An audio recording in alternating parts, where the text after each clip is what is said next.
When the crowd appreciates you, it encourages you to be a little more daring, I think.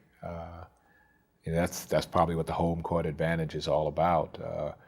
When the crowd's on your side, it's easier for you to get ready to play and to get to the point where you're playing up to your potential.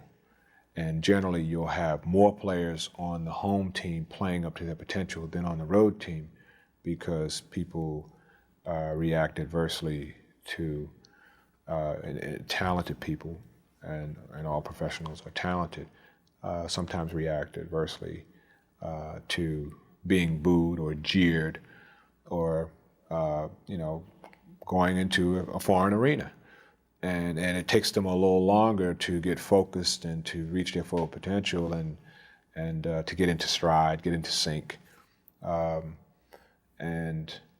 And you'll find some teams that are good home teams who are lousy road teams because of that. The perception is that the home team will always have an advantage. And when you find that you have a team that's a great team on the road, they're generally listed as a championship caliber team because they've been able to overcome this. And this is just simply, one of the psychological aspects of the game.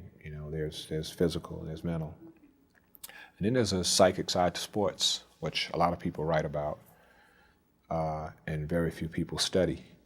And I don't think I began to study it until I was in my late 20s.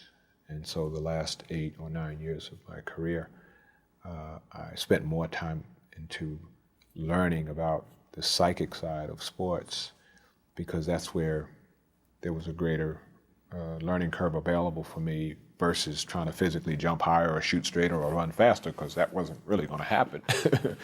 But the psychic side opened doors for me and opened passages for me physically and mentally, and allowed me to become a better player at an older age. And I was at age 31, 1981. I was voted as the best player in basketball and was the most valuable player in the league, and that's considered old. I mean, you have a lot of guys who start out at 20 now, and this was after playing for 10 years. And to me, I thought that was something that I needed to credit the psychic side of the sport and understanding better the psychic side of the sport with, versus physically going on and doing anything any differently.